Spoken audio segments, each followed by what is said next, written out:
Okay, तो इस video में हम देखने वाला है ऑडियोग्राम और प्योर टोन ऑडियोमेट्री के बारे में। ओके, प्योर टोन ऑडियोमेट्री वो देखने से पहले हम देखते हैं कि कौन सी कंडीशन में कितना हियरिंग लॉस होता है। तो सपोज अगर there is complete obstruction of external auditory canal, तो उसमें हियरिंग लॉस कितना होगा? वो होगा 30 डेसिबल।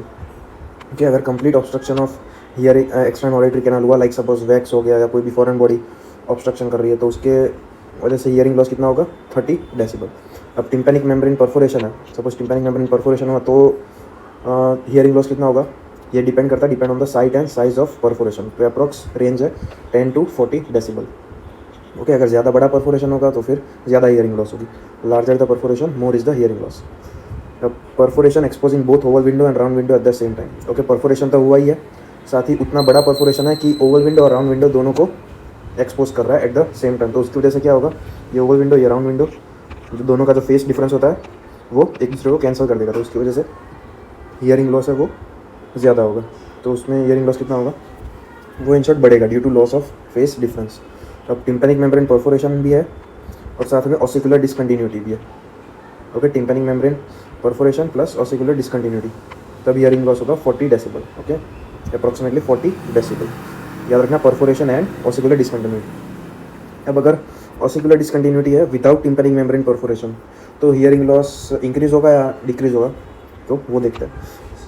अब सपोज ये टिम्पैनिक मेम्ब्रेन थी, यहाँ पे परफोरेशन है, ये ओवल विंडो, ये राउंड विंडो, यहाँ पे फुटप्रिंट ऑफ स्टेपिस। अब टिम्पैनिक मेम्ब्रेन परफोरेशन और ऑसिकुलर डिसकंटिन्यूटी, तो उसमें क्या हो रहा था? साउंड आ रहा था। ओके, साउंड आ रहा था और वो डायरेक्टली फुटप्रिंट ऑफ स्टेपिस को वाइब्रेट कर रहा था, जिसकी वजह से साउंड सेंस हो रहा था। अब सपोज अगर टिम्पैनिक मेम्ब्रेन परफोरेशन नहीं होगा और सिर्फ ऑसिकुलर डिसकंटिन्यूटी, तो क्या होगा? जो डायरेक्ट साउंड आ रहा था फुटप्रिंट ऑफ स्टेपिस में वो भी नहीं आएगा, तो उसकी वजह से हियरिंग लॉस कम हो जाएगा। क्यों? क्योंकि ये जो अल्टरनेट पाथवे था वो भी नहीं रहेगा, लाइक टिम्पैनिक परफोरेशन।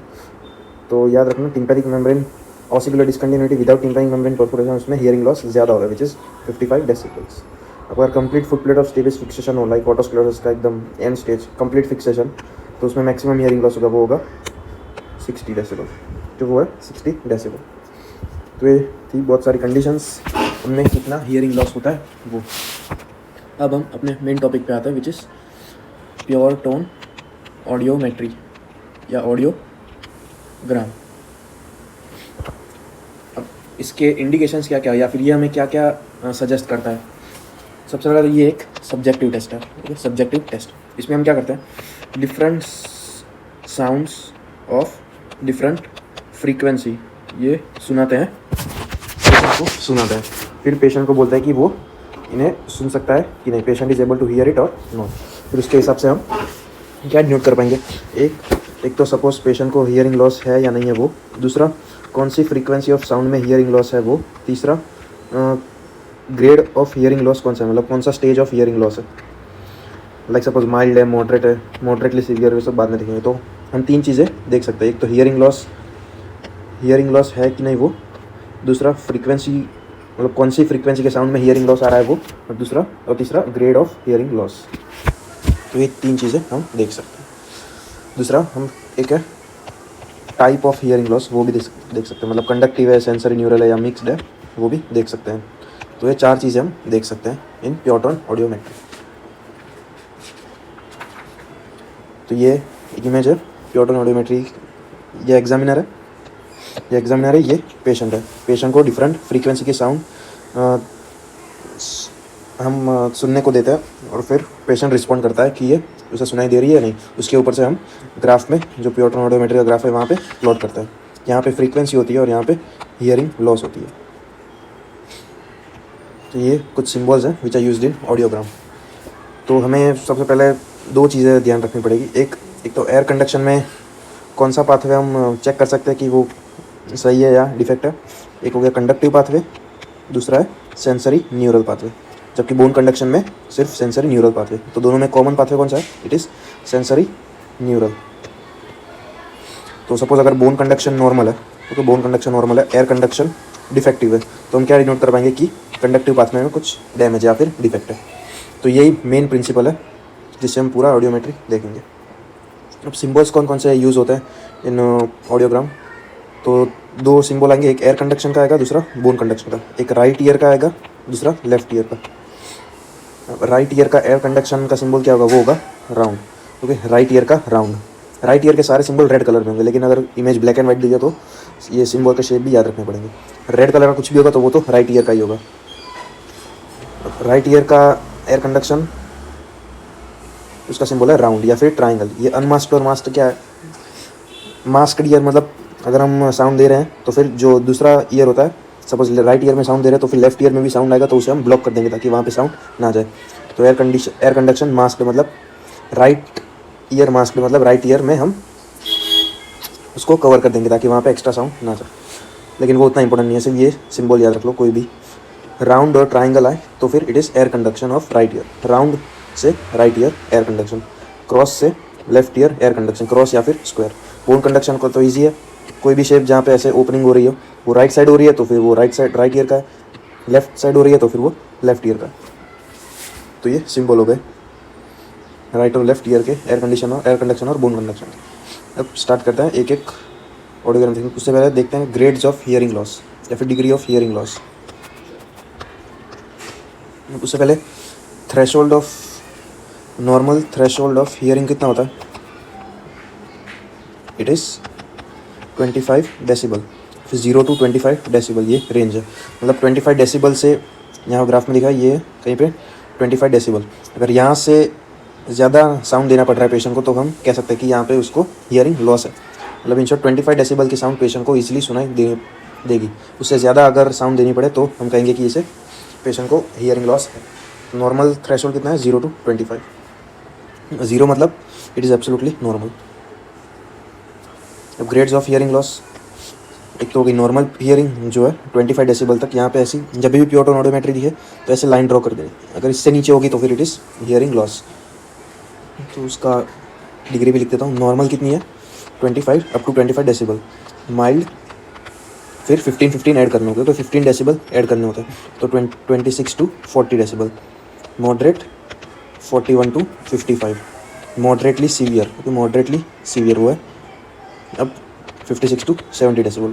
फिर है severe which is 71 to 90 decibel, यहाँ पे 20 डेसिबल। फिर लास्ट में आता है profound which is more than 90 decibel. तो ये हो गए grades, normal, mild, moderate. Okay, normal, फिर mild, moderate, moderately severe, severe and profound. अब जो सीवियर हियरिंग लॉस है, it is a indication of cochlear implant. Okay, it is a indication of cochlear implant. तो एक important MCQ, severe hearing loss is an indication of cochlear implant. अब दूसरा एक WHO का भी क्लासिफिकेशन, लेकिन वो उतना इंपॉर्टेंट नहीं है। ये था ASHA classification, American speech and hearing association, American speech and hearing association. दूसरा WHO क्लासिफिकेशन, उसमें सिंपल है mild, moderate, severe and profound. Okay, mild आता है 26 to 40, moderate is 41 to 60, severe is 60 to 80, profound is more than 80 decibel. तो ये देख लिया हमने डिग्री ऑफ हियरिंग लॉस। सिर्फ इतना इंपॉर्टेंट याद रखना, 0 to 25 decibel is the threshold, normal threshold of hearing. फिर ये सारे important grades. Severe hearing loss is the indication of cochlear implant. अब देखते हैं एक एक प्योर टोन ऑडियोग्राम। इस तरीके का कुछ दिखता है ऑडियोग्राम। अब सबसे पहले हमें एक तो क्या दिख रहा है, कलर दिख रहा है कि वो रेड है, इसका मतलब क्या है, ये राइट ईयर का है कलर। और दूसरा शेप देख के, round which is the air conduction. और फिर ये साइन था, ये था bone conduction, right side open हो रहा है इसलिए राइट ईयर बोन कंडक्शन। तो ये हमें पता चलेगा राइट ईयर का एयर कंडक्शन भी है और बोन कंडक्शन भी है। ये होगा 25 डेसिबल, हमारी नॉर्मल थ्रेशोल्ड। दोनों जो ग्राफ है ये इसके ऊपर है, तो इसका मतलब ये patient is normal. Okay, normal hearing, there is no hearing loss. तो इस तरीके का कुछ होता है ग्राफ। दूसरा ये हो गया, पहला ग्राफ देख लिया। दूसरा है, यहाँ पे ये ब्लैक एंड वाइट है, यहाँ पे राउंड मतलब it is a air conduction of right year. Bone conduction नहीं दिया हुआ है तो फिर हम अज्यूम कर लेंगे कि इट इज़ नॉर्मल, कि it is above the threshold. तो इसमें भी there is no hearing loss. ये था सेकेंड ग्राफ। अब तीसरा, थर्ड ग्राफ। अब इसमें क्या दिया हुआ है, राइट और लेफ्ट ईयर दोनों का दिया हुआ है। रेड कलर राइट ईयर का है और ये ब्लू कलर लेफ्ट ईयर का है। राइट राउंड मतलब एयर कंडक्शन का दिया हुआ है which is above the normal threshold. तो ये भी नॉर्मल है, दोनों राइट और लेफ्ट दोनों अबव द थ्रेशोल्ड, तो इट इज़ नॉर्मल।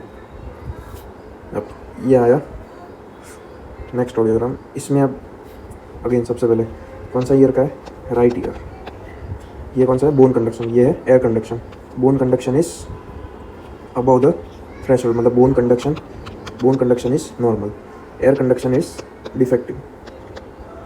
अगेन अब पहले वाला जो हमने देखा था, एयर कंडक्शन क्या डिनोट करता है, conductive and sensory neural. Bone conduction क्या डिनोट करता है, सिर्फ सेंसरी न्यूरल। बोन कंडक्शन तो नॉर्मल है, तो फिर सेंसरी न्यूरल भी नॉर्मल है, तो वो नॉर्मल होगा। डिफेक्ट कहाँ पे होगा, कंडक्टिव में। तो ये is an example of conductive hearing loss of right year. अब कितना डिग्री का हियरिंग लॉस होगा तो हमें वो देखना पड़ेगा। यह है फ्रीक्वेंसी, 250 हर्ट्स फ्रीक्वेंसी पे 40 डेसिबल हियरिंग लॉस, 500 पे 50, ऐसे ऐसे हमें हर एक ग्राफ प्लॉट करेंगे, उसका एवरेज ले लेंगे। सपोज यहाँ पे एवरेज आया 50 डेसिबल, तो there is 50 decibel hearing loss, जो कौन सा था, मॉडरेट। ओके, 26 to 40, फिर 41 to 55 which is moderate hearing loss of right year. Hopefully समझ आ रहा होगा। नेक्स्ट यहाँ पे थ्रेशोल्ड ड्रॉ कर दिया। यहाँ पे देख सकते हो ये राइट ईयर का ये दिया हुआ है बोन कंडक्शन, और ये है एयर कंडक्शन। देख सकते हो कि दोनों बोन कंडक्शन और एयर कंडक्शन दोनों डिफेक्टिव है, बोथ आर डिफेक्टिव।